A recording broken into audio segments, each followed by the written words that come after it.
안녕하세요. 제 주위에 일어난 충격적인 일들을 소개해 드릴까 합니다. 이제는 어느 정도 해결이 되었지만 지난 몇 년은 이 일로 인해 친구들끼리 많은 일들이 있어서 아직도 술을 먹을 때면 그때 사건이 술안주로 올라오는 일이 있었습니다. 저희는 고등학교 때부터 친구들로 성인이 된 후에도 종종 모여서 술도 먹고 같이 놀러도 다니는 절친들입니다. 친구들이 많다 보니 사건 사고도 많고 항상 그 사건 사고로 바람잘 날 없는 사이들이지요. 그런 친구들도 이제 나이가 드니 하나 둘씩 결혼을 하게 되고 아기가 생기니 만남도 당연히 뜸해지게 되더군요. 그도 그럴 것이 와이프들이 다 아는 사이인지라 몰려다니는 것을 극히 싫어하거든요. 워낙 노는 것에 죽이 맞는 친구들이라 한번 만나면 밤새워서 노니 어느 와이프들이 좋아하겠어요. 그래도 가끔씩 허락을 받고 어울려 놀곤 합니다. 그날도 우리는 한 친구네 집에 모여 놀게 되었습니다. 여느 때처럼 당구도 치고 술집에서 술도 먹고 입가심으로 아직 솔로인 친구네 집에 모여 술을 먹게 되었지요. 그런데 난데없이 그 친구가 여자를 한 명 부르는 거였습니다. 우리는 환영을 할 수밖에 없었지요. 장사를 하는 그 친구는 우리가 다 결혼할 때까지 아직까지 솔로로 지내는 불쌍한 친구였거든요.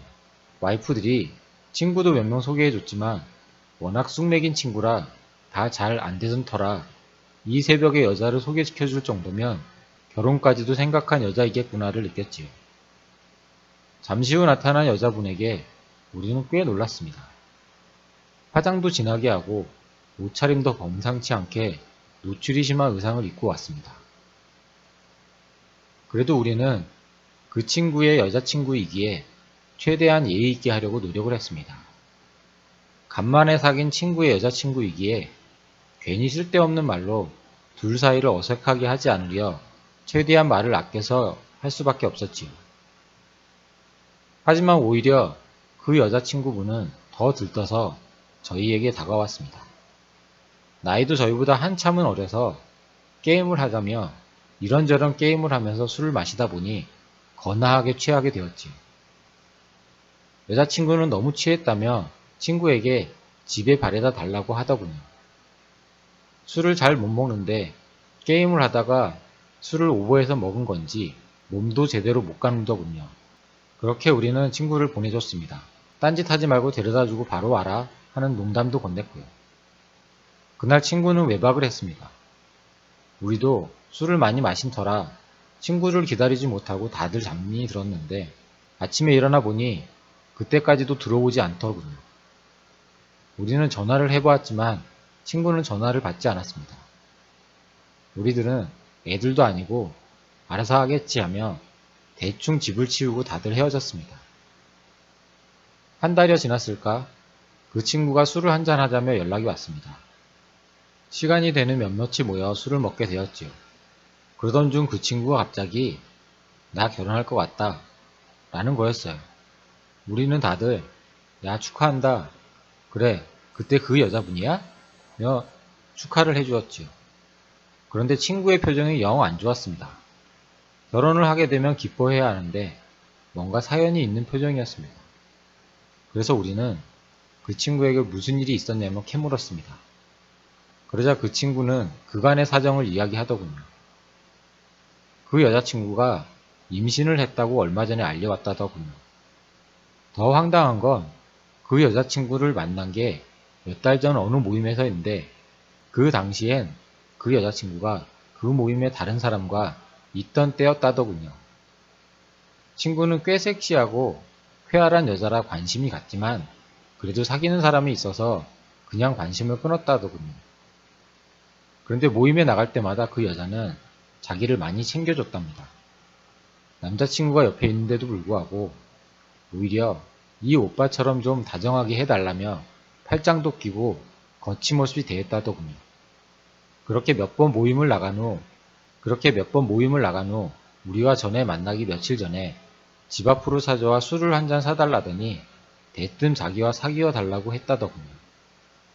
그 남자와는 예전부터 사이가 안 좋아져서 헤어지려고 했다고 오빠가 더 좋으니 자기와 사귀어 달라고 고백을 했다 합니다. 그 이후 우리와 같이 만난 날 집 앞으로 데려다 주는데 너무 어지럽다며 집 앞 모텔에서 잠깐 누웠다 가고 싶다 해서 같이 모텔에 들어갔더랍니다. 눈을 떠보니 여자는 없고 벌써 시간이 11시가 넘어서 자기는 혼자 씻고 가게를 갔다더군요. 그러고는 여자는 다시 한 달여 동안 전화도 안 받고 잠적을 했다더군요. 그러다 어느 날 불쑥 찾아와 자기 임신을 했다며 책임을 지라 했다더군요. 우리는 정말 황당했습니다. 간만에 사귀는 여자친구였기에 자초지종을 다 일일이 물어보지는 않았지만 설마 이런 관계일 거라고는 상상도 못했지요. 더군다나 여자친구는 병원을 다니는 간호사라 했습니다. 우리는 의심이 갔습니다. 의심에 의심을 하다 보니 어느 정도 스토리가 생기더군요. 일단 제일 큰 의심은 간호사인데 한 번 잤을 뿐인데 어떻게 임신을 할 수 있냐였습니다. 다른 일반인도 아니고 간호사이면 자기 위험한 날 정도는 알고 있을 텐데 여러 번 잔 것도 아니고 한 번 잤을 뿐인데 어떻게 임신을 할 수 있냐는 거였습니다. 또 다른 의심은 그날이었습니다. 그날 친구는 같이 모텔을 들어간 것은 기억이 나는데 같이 침대에 누운 기억밖에 없다더군요. 어느 순간 잠이 들어버린 것인지 그날 기억이 아예 없다 하더군요. 하물며 아침에 일어나 씻는데 전날 관계를 가진 어떤 흔적도 없었다 하더군요. 우리는 그 여자친구가 뭔가 사연이 있을 거라며 여자친구를 불러보라 했습니다. 한 친구는 네 아이가 아닐 수도 있을 것 같다며 의심을 했지요. 전 남자친구 사이에 아기가 생기니 너에게 덤탱이를 씌우는 거일 수 있다며 확인해보자 했습니다. 그런데 친구는 고민을 많이 해보았다며 그래도 결혼을 하자고 할 정도이면 그 정도까지는 아닐 거라며 자기 애인이 자기가 책임지겠다고 하더군요. 우리는 당사자가 저렇게 나오니 좀 찜찜하긴 했습니다. 그래도 어쩔 수 없이 이왕 이렇게 된 거 둘이 행복하게 잘 살라고 빌어주었습니다. 그렇게 친구는 급하게 결혼식까지 치렀습니다. 급히 치르고 임신까지 한 상태라 신혼여행도 못 가고 가까운 호텔에서 하룻밤을 보내는 것으로 결혼식을 마무리 지었지요. 그렇게 2달여 후 다시 친구에게 연락이 왔습니다. 저에게만 따로 연락을 해서 술 한잔 하자더군요. 제가 그나마 그 친구와 집이 가까워서 종종 술을 마시긴 했지만 신혼이라 일부러 연락을 안 하던 때인지라 신혼에 술 먹고 늦게 들어가면 혼나지 않냐며 농담을 했지만 술 한잔 먹고 싶다는 친구의 부탁을 뿌리칠 수는 없어서 회사가 끝나고 친구와 자주 가는 술집에 갔습니다. 단골집이라 친구는 이미 술을 혼자 마시고 있더군요. 혼자 거의 소주 한 병을 다 마신 것 같았습니다. 더군다나 친구가 몰라보게 수척해 보이더군요. 야, 늦바람이 무섭다고 늦게 장가가더니 아주 살판 났구나. 적당히 해라 못 버린다. 저는 농담을 했습니다. 그런데 친구는 표정을 풀지 않더군요. 내가 창피해서 어디 물어볼 데는 없고 너한테 하나 물어보자. 친구는 대뜸 저에게 이야기를 했습니다. 내가 여자 사귄 경험이 거의 없어서 잘 몰라서 그러는데 여자가 밤새 보채는 게 정상인 거냐? 친구는 결혼을 하고 여자의 직장을 그만두게 했습니다. 가게를 하는지라 직장과 시간이 안 맞아서 서로 얼굴 보기도 어렵고 하물며 인신까지 해서 어차피 곧 그만두게 될 거니 아예 이참에 병원을 그만두라고 했다더군요. 문제는 병원을 그만두고 집에서 종일 이 친구만을 기다린다더군요. 집에 오자마자 혼자 외로웠다며 친구에게 달려든다고 했습니다. 문제는 몇 번이나 계속 요구를 하는 게 문제였던 거죠. 처음에는 늦게 결혼을 해서 좋았다더군요. 연애 경험도 별로 없던 친구였던지라 온갖 스킬로 접근하는 와이프가 싫지 않았다더군요. 문제는 그게 매일이라는 겁니다. 매일 몇 번이나 요구를 해대니 슬슬 체력의 한계도 오고 하물며 장사하는 입장이라 다음날까지 부담돼서 몇 번이나 그만하라고 해보았지만 그때마다 울면서 나 사랑하지 않아? 를 하니 자기가 미치겠다며 속사정을 털어놓았습니다. 하물며 어제는 임신을 했는데 이렇게 막 하지 말고 자기도 다음날 가게에 나가봐야 하니 적당히 하자고 하니 대뜸 당신은 밖에 나갔다 오지만 난 종일 당신만 기다린다고 하면서 화를 내서 처음으로 대판 싸웠다더군요. 참 저는 뭐라 할 말이 없었습니다. 정상적이지는 않지만 그래도 친구를 설득할 수밖에 없었지요. 다음날 장사에 문제가 되니 적당히 하자고 설득을 해보라고 할 수밖에 없었습니다. 그런데 생긴 의문점은 여자들이 보통 임신을 하면 남자를 꺼려서 그것 때문에 문제가 생기기는 해도 임신을 했는데도 저렇게 몇 번이나 요구하는 게 정상일까? 는 생각이 들었습니다. 그래서 저는 친구에게 차마 그런 이야기까지는 할 수 없었습니다. 연애를 많이 안 하고 갑자기 한 결혼이니 서로 혼란스러울 수 있다며 대화를 많이 해보라고 했지요. 집에 들어가기 싫다는 친구를 억지로 들여보내고 올 수밖에 없었습니다. 그렇게 한 달여 연락이 없길래 저는 이제 슬슬 적응이 되는 것 같아 마음이 놓였습니다.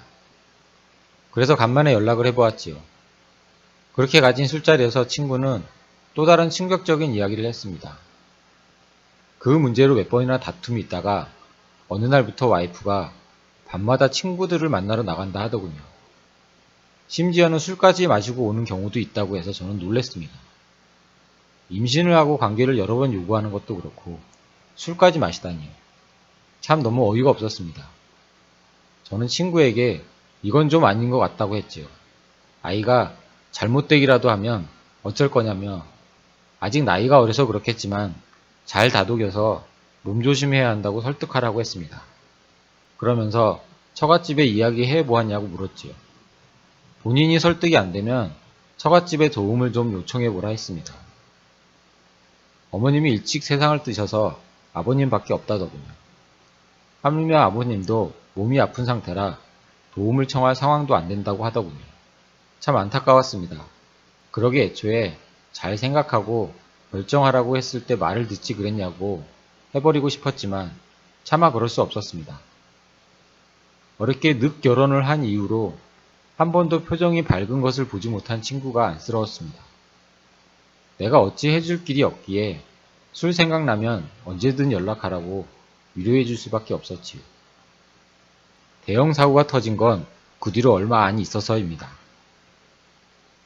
새벽에 친구에게 연락이 왔습니다. 떨리는 목소리였습니다. 새벽에 미안하다. 근데 나 혼자 갈 자신이 없어서 경찰서에서 와달라는데 같이 좀 가주라. 저는 잠결에도 와이프에게 뭔가 일이 터진 것을 알았습니다. 급히 대충 세수만 하고 모자를 눌러쓰고 친구를 태우고 경찰서로 향했습니다. 경찰서에는 한 남자가 조사를 받고 있더군요. 연신 죄송하다며 몰랐다고 하더군요. 사건은 이랬습니다.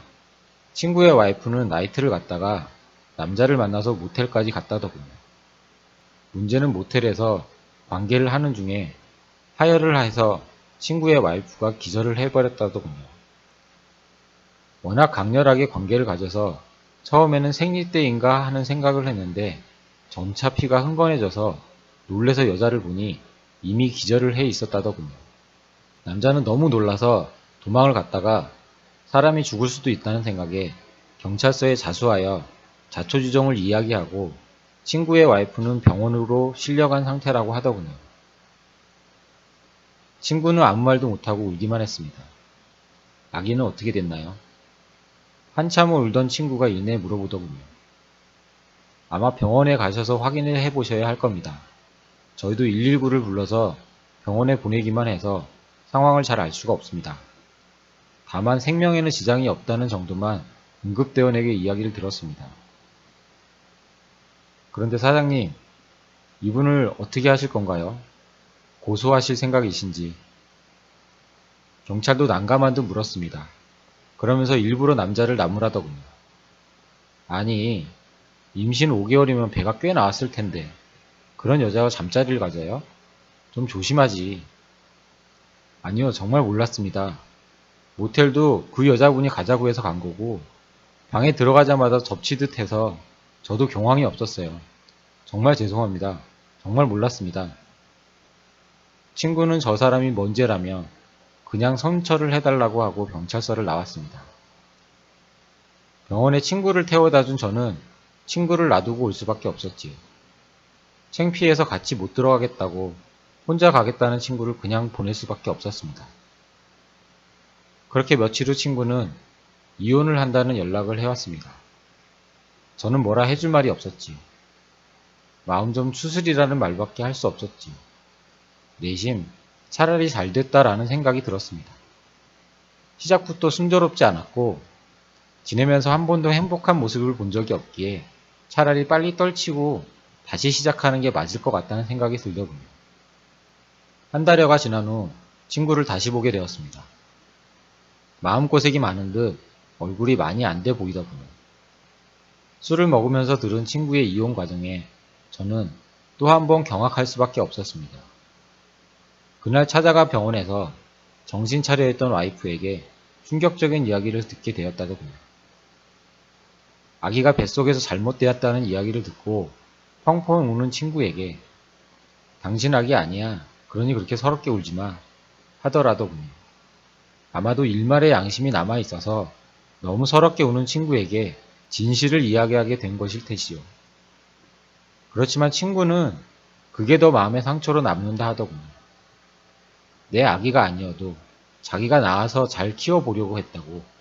자기도 자기 아기가 아닌 것 같다는 생각은 들었지만 그래도 낳아서 기르다 보면 내 새끼처럼 느껴질 것 같았다더군요.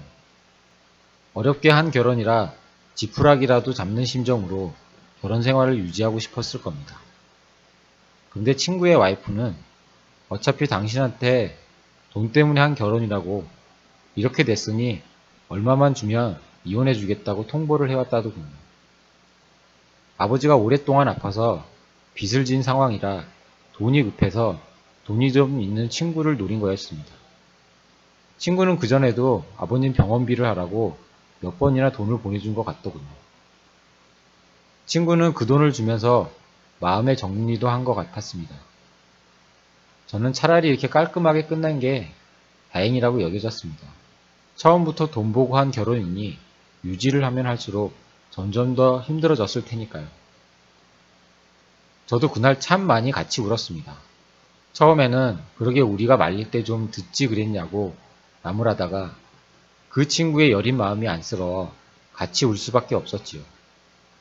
돈 때문에 한 결혼이라고 못 느꼈겠나요? 그래도 자기가 잘하면 되겠지. 뱃속의 아기는 언제가 있겠냐는 생각으로 어떻게든 살아보려고 한 친구의 여린 마음이 제 마음을 너무 가슴 아프게 했습니다. 그렇게 한바탕 전쟁 같은 사건을 보내고 이내 다시 정상적인 생활로 돌아왔습니다. 안타깝게 친구는 다시는 여자를 못 만날 것 같다며 그냥 평생 혼자 살겠다는 넋두리만 하고 있지만 그래도 네가 아직 짝을 못 만나서 그렇지 세상의 모든 여자들이 그리 못되지는 않았다고 위로해주면서 소주잔을 기울이고 있습니다. 친구의 이야기가 너무 안쓰러워 이렇게 사연을 쓰게 되었습니다. 여러분들은 모두 아름답고 행복한 사랑하세요. 긴 글 읽어주셔서 감사합니다.